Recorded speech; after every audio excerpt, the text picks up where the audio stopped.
Hola mis amigos, Dios les bendiga en gran manera. Bienvenidos a tu podcast Maranatha Class Conexión 7. Estamos ya en la lección número 12. Imagínense ya por cerrar el año y esta lección se titula Ciclos Destructivos. ¿Dónde podemos encontrar esta historia maravillosa? En los libros de Jueces, capítulo 1 y capítulo 2. Para desarrollar esta hermosa lección tenemos un invitado especial. Nos acompaña nuestro amigo Chalon Guevara. ¿Cómo estás, Chalon? Muy bien, estoy muy contento, muy feliz de poder estar aquí, poder compartir la lección el día de hoy.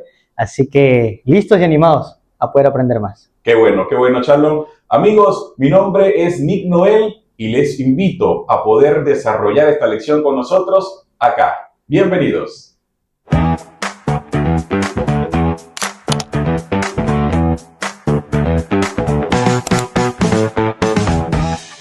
Durante el recorrido de nuestra vida nos damos cuenta de que hay unas nuevas generaciones.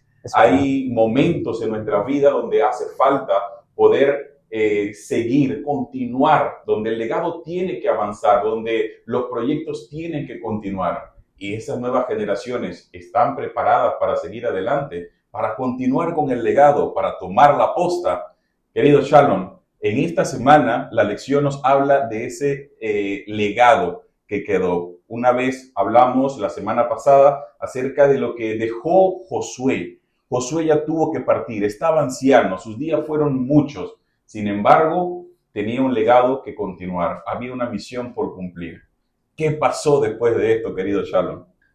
Bueno, esperábamos que el pueblo pueda continuar, pueda seguir las normativas y el compromiso que hizo con Josué, pero tristemente el pueblo se desvió. El pueblo se fue tras los dioses paganos, tras los ídolos, y su final fue muy triste. Y eso nos hace recordar que en una empresa, en la vida real, nuestra vida cotidiana, encontramos siempre líderes que forman una empresa, que forman un proyecto y lo hacen con ímpetu, con todas las ganas de poder seguir adelante, porque tienen la visión en su cabeza de lo que quieren. Sin embargo, cuando falta ese líder, cuando falta el patriarca, el que construyó, el que impulsó, ¿qué se hace en esos casos? Yo me quedo pensando en la historia que estamos viendo dentro de la lección y hablaba del gran referente en la industria, Steve Jobs, aquel CEO de la empresa Apple, muy conocida, que en el año 2011 llegó al pico más alto, prácticamente en el mercado bursátil, era la empresa más cotizada en la historia. Semanas después, Steve Jobs se retiró y terminó falleciendo el año 2011. Allí mismo entró Tim Cook, su sucesor, el cual estaban todos expectantes. ¿Será que llegará a cumplir las expectativas? Pero algo aconteció. Al final, o hasta el día de hoy, Apple sigue siendo la empresa más cotizada en el mercado. Imagínate, pero había incertidumbre, Había una preguntas, incertidumbre, claro. dudas de qué es lo que podría ser aquel sucesor. ¿Se realmente fue preparado? Eso mismo, queridos amigos, es lo que nos está hablando la lección esta semana. ¿Cómo nosotros garantizamos de que la iglesia, de que los movimientos, de que los proyectos, las actividades que estamos haciendo puedan continuar, puedan seguir su curso como Dios lo ha establecido? Sabemos que el Dios de Josué también sigue siendo el mismo Dios de hoy, el que conduce a la iglesia y no va a dejar que la iglesia caiga, que la iglesia sea destruida. Sin embargo, tú y yo tenemos una misión, tenemos una responsabilidad, Chalon. Así es. La lección me llama bastante la atención porque habla acerca de las generaciones y hoy en día las generaciones, prácticamente llega una nueva generación, la generación alfa. Y vemos el paso de las 5 generaciones que tenemos hoy en día y cuán importante es preservar la palabra de Dios en cada una de ellas. Bueno, es importante entonces seguir estudiando la lección. Estamos ya por finalizar este trimestre y realmente nos ha dado unas lecciones maravillosas. Empezando, la lección abarca 2 puntos importantes y es esto de las generaciones. ¿Qué estamos haciendo nosotros hoy como jóvenes? Seguir instruyendo, seguir mentoreando a otros jóvenes que están empezando en la iglesia, que están incursionando en este camino del liderazgo para poder continuar con la misión. En este caso, hay una preocupación así como la tuvo Josué.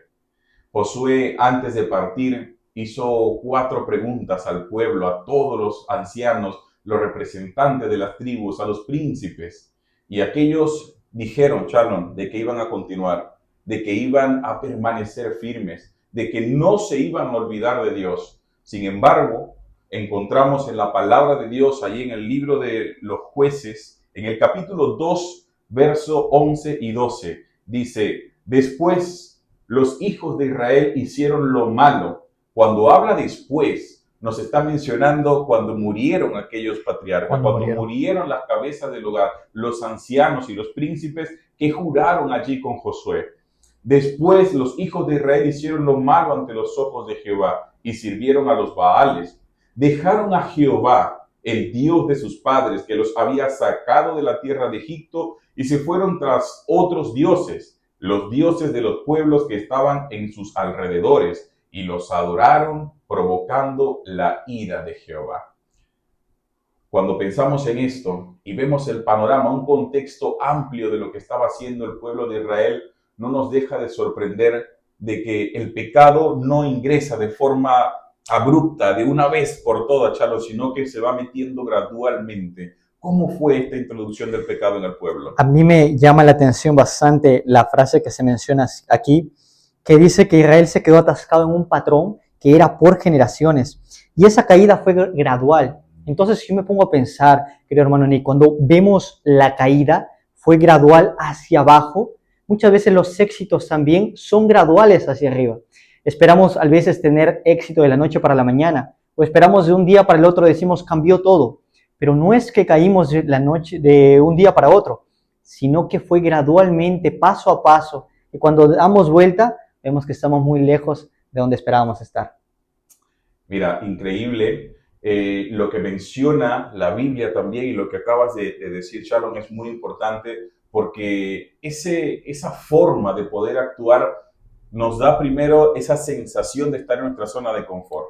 El pueblo de Israel tenía la oportunidad de seguir conquistando y poder derrotar a los cananeos que estaban aún en aquellos valles, que estaban en las montañas, pero decidieron convivir con ellos, decidieron que podían cohabitar en el mismo lugar. Bueno, ya una falsa paz, ¿no? Tú estás un poco allí tranquilo, no me tocas, no me miras, yo tampoco te veo, y estamos los dos tranquilos. Sin embargo, creo, Shalom, que llegó el momento donde los cananeos comenzaron a hacer sus fiestitas. Poco a poco, ¿no? Comenzaron allí poco a poco a mirar los pueblos de Israel, a observar qué es lo que hacía. Se ve un poco más atractivo la fiesta de los cananeos. Puede ser que sea como si estuvieran por ejemplo, en un condominio, ¿no? Ellos tocaban, como estaban cerca, tocaban la puerta. ¿Será que me puedes dar un vasito de agua? ¿Será que me puedes emprestar el otro? Entonces, y me pongo en el contexto actual. De repente los cananeos llegaban y decían, ¿me puedes prestar esto? Claro, vecino, buen día, se saludaban. Y después el pueblo le decía, ven a mi grupo pequeño, te invito. La otra semana los cananeos le decían, yo te invito a la fiesta de Astarot, ven. Y comenzaron a cohabitar, a conversar, a relacionarse. Y después hasta casarse. Y fíjate que en un principio los ancianos estaban tranquilos, ¿no? Se relajaron, menciona la lección. Y bueno, tú por tu lado y yo por mi lado, aquí no ha pasado nada. Sin embargo, esa relación, comenzaron a habitar, comenzaron a dar hijos y comenzaron a ver qué es lo que hacían ellos. Ya hasta el punto donde comenzaron a casarse. Y esos casamientos que se estaban dando, esa unión mixta, recuerden lo que dice la Biblia, no unáis en yugo desigual. ¿Por qué? Porque los cananeos, ellos adoraban a dioses paganos, adoraban a Baal y sacrificaban a sus propios hijos. Práctica que llevó a cabo luego el pueblo de Israel. Probablemente, como lo menciona aquí la lección, el estilo de vida cananeo les parecía atractivo, les llamaba la atención. Y de repente a nosotros como jóvenes miramos afuera del mundo y no estamos fuera del mundo, como lo menciona la Biblia, lo menciona Pablo, estamos dentro del mundo. Y muchas veces al mirar afuera, de repente las músicas, las costumbres de las personas nos puede llamar la atención. Pero era muy diferente a lo que los israelitas estaban acostumbrados. Cuando se dieron por primera vez a esas culturas circundantes, seguramente ni se les pasó por la mente de que terminarían sacrificando a sus hijos y siguiendo todas esas prácticas. Wow, yo pienso en eso, pienso en mi hija, pienso en cómo al punto donde puede llegar un ser humano a sacrificar a sangre de su sangre, carne de su carne, o sea, su propia familia, su propio hijo o hija. La verdad es que increíble, aborrecible al punto que llegó el pueblo de Israel, sabiendo de un Dios, Charlon, un Dios que tiene poder, un Dios de milagro, un Dios que ellos, si bien es cierto, no lo habían visto, pero habían palpado cada paso, cada mano, cada trozo de amor, de misericordia y también de justicia, sabiendo que era el Dios que le había dado la victoria sobre todas las ciudades y las cosas maravillosas que habían pasado, ese mismo Dios que abrió el mar, ese mismo Dios que le dio la conquista, ese mismo Dios que le proveía una columna de fuego, que le daba sombra en el desierto, que le daba alimento, le daba maná, comida de ángeles, y allí ellos prefirieron adorar a un Dios que no tiene poder, a un Dios que era meramente una estatua, unas piedras, unas rocas, cosas que realmente no tienen explicación alguna, pero es donde llegan esas nuevas generaciones que no conocieron a Dios. Allí entra una palabra muy importante que es el amor. La lección lo menciona de forma clara y dice: Israel cayó en el pecado porque su amor a Dios era frágil. Llegaron a ser seducidos por las prácticas más corruptas y perversas. Muchas veces nosotros como cristianos conocemos la verdad, al igual que el pueblo conocía la verdad, pero debido a que no mantuvieron fuerte su amor por Dios y por su verdad, estaban destinados a ser engañados. La palabra amor, cuánto amamos a Dios, también habla de cuánto tiempo pasamos con Él, cuánto muchas veces elegimos. Escuchaba el testimonio del pastor Bollón en una prédica muy conocida que llegó su esposa y le dijo: tengo estos 2 pares de tacos, ¿cuál elijo? Y el pastor le dice: pero es para ti, elige tú. No, es que yo te amo tanto que el que tú elijas, yo estoy de acuerdo. Entonces muchas veces cuando llegamos a amar a Dios, buscamos lo que Él nos pide en realidad. Y eso que mencionas es una realidad. Cuando nos gusta a alguien, cuando estamos enamorando, sacamos tiempo de donde no hay. Claro. ¿Sí?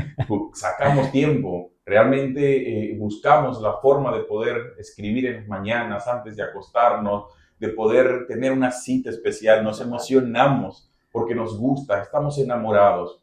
Pero al punto de que ese amor también nos lleve a tener esa relación con Dios, de que lo buscamos en la mañana, de que lo busquemos en la noche, de que podamos pasar tiempo con Él, de que podamos compartir nuestros proyectos, nuestros sueños, nuestras metas. Y es tan importante porque eso fue lo que alejó al pueblo de Israel. No lo tenían, no lo consideraban. Esa nueva generación que se fue levantando, de los hijos y de los nietos que fueron creciendo, menciona el libro de los jueces que fue un ciclo. Caían, luego se acordaban un poco de Dios cuando venían, pero ese pueblo que estaba cohabitando con ellos, que estaban allí los cananeos, luego fueron los que los oprimieron. Sorprendente porque se menciona también en la Biblia que Dios dejó a esa pequeña parte de los cananeos para que Josué no terminara o exterminara con todo, para probar si sus hijos verdaderamente seguirían sus caminos. Y al final esa pequeña parte terminó como opresor. Yo me acuerdo, Manoni, cuando yo conversaba con mi abuelita y le decía: abuelita, no entiendo. Cuando estaba aprendiendo a los 13 años a leer la Biblia, le decía: no entiendo. Y yo leo una página de la Biblia y dice: los israelitas se arrepintieron y obedecieron al Señor. Paso a la página de la Biblia: los israelitas abandonaron a Jehová. Paso a la otra página. Entonces yo decía: los israelitas no tienen cabeza para poder hacer las cosas bien. Pero después, pasando el tiempo, me miro al espejo y hago la siguiente pregunta aquí: ¿estaré yo atrapado en un ciclo de pecado? ¿Querré realmente yo ser liberado?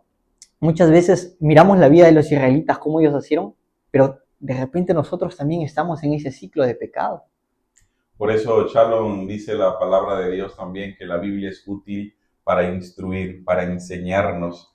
Y es estas historias, queridos amigos, las que realmente nos traen a poder pensar, a poder racionar nosotros en lo que estamos haciendo en nuestras vidas. Creo que lo mismo pasa en nuestra vida cotidiana. Un día estamos contentos, estamos en la iglesia, estamos felices de lo que estamos haciendo, y otros días quizás no tanto, Shalom. Cabizbajos, pensativos, ¿seré útil? ¿Está haciendo bien será que lo que estoy haciendo está bien? Y comenzamos entonces a pensar cuál es nuestra posición, nuestra parte aquí en la tierra. Es verdad. Quedó bastante pensativo y después nos menciona también sobre la idolatría, la influencia de la idolatría.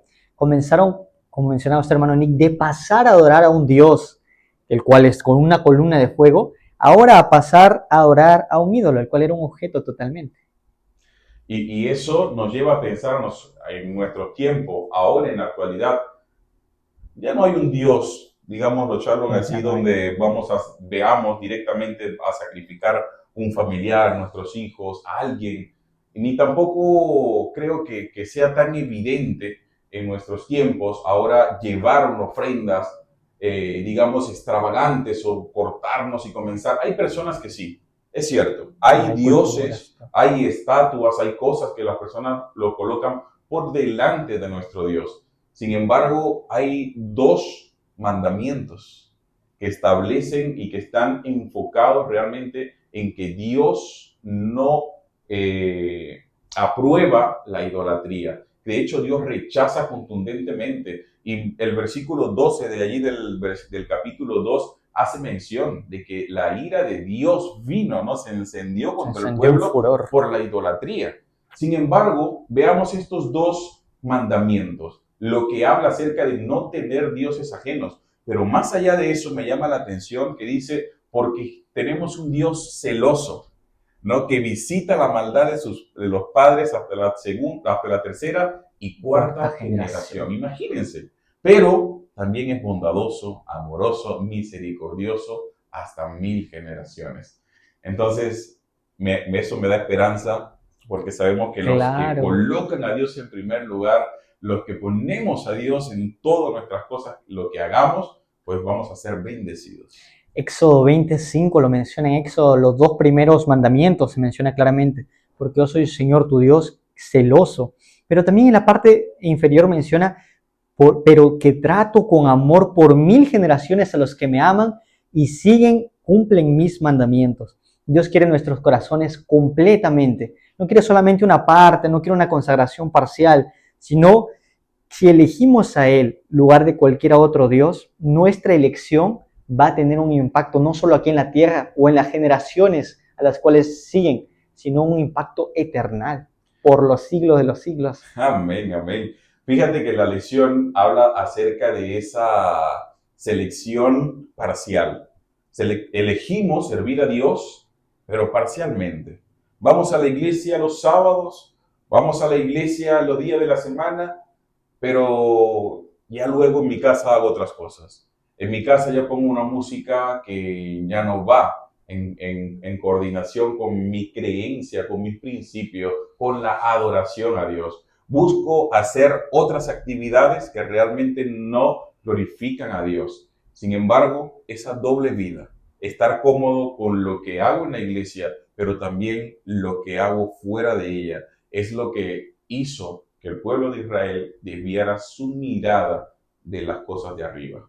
Excelente. Y cuando pienso también en la segunda parte acerca del Dios real y el Dios de los cananeos, menciona aquí la lección, mientras que el Dios de los cananeos o el Dios de real Dios de los cananeos exigía el sacrificio de los hijos de sus adoradores.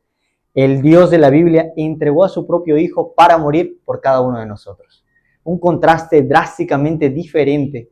No me cabe en la cabeza. Las personas vemos esa gran diferencia entre un Dios que entrega a su hijo y los dioses de los cananeos que pedían a los hijos de los humanos con sangre.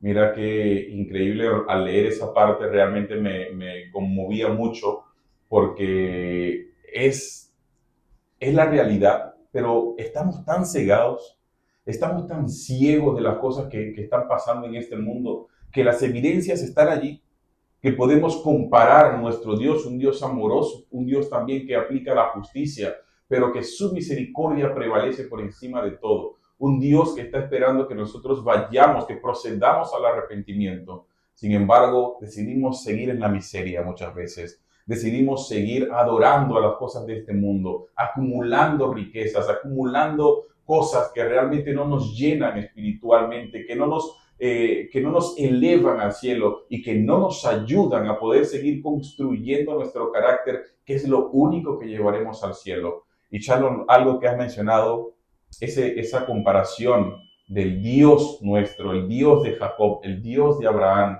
que entregó a su único hijo, a su único hijo por amor a la humanidad. Mientras tanto, Baal y todos los dioses que adoraban allí les pedían también a sus hijos. ¿Hasta qué punto, querido joven, estás dispuesto a sacrificar tu familia, tu vida y las cosas que amas por simplemente esa satisfacción falsa o pasajera que obtenemos acá en este mundo? Yo me puse a pensar y puse a investigar un poco sobre los ídolos. Yo digo, en realidad tendremos ídolos. Yo me puse a mirar en mi casa, en mi cuarto. ¿Qué cosas tengo como ídolos, no? Buscaba de repente una imagen, algo que encontrar en algún escritorio, pero en realidad no encontré hasta que busqué en Google. En Google encontré que ídolo es todo aquel que ocupa el lugar de Dios. De repente no una estatua física como tal. Y vemos el resultado de lo que pasó con el pueblo de Israel, que fue el egoísmo, el asesinato, la brutalidad. Y la pregunta de la lección es, ¿hay ídolos en nuestra vida?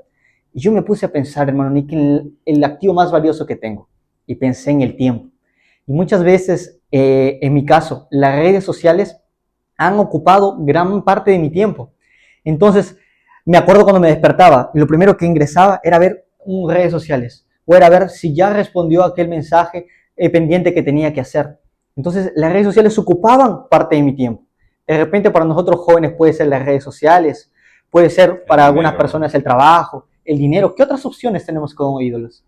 Pienso que el trabajo, a veces que nos quedamos esclavizados para conseguir las cosas, el tiempo que ocupamos en las actividades recreativas y en otras cosas, que puede ser algo material, ¿no? Buscamos, nos afanamos en buscar, en conseguir un vehículo, el último modelo, las cosas de este mundo. Sin embargo, todo eso, cuando se interpone entre Dios y los hombres, creo que vienen siendo los ídolos. Esta lección nos ayuda a ser como un espejo para mirar a nosotros mismos y saber cuáles son los ídolos que estamos teniendo en nuestra vida. Creo que terminamos la parte de la lección cuando nos habla acerca de qué es lo que necesitamos, queridos jóvenes, para el futuro.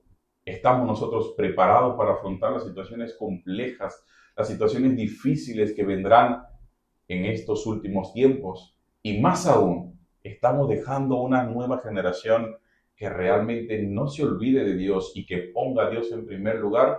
En esto es importante reflexionar, porque esa era la preocupación de Abraham, luego la preocupación de Moisés, luego la preocupación de Josué, y no deja de preocuparnos a nosotros, porque Cristo está a la puerta, Cristo viene muy pronto.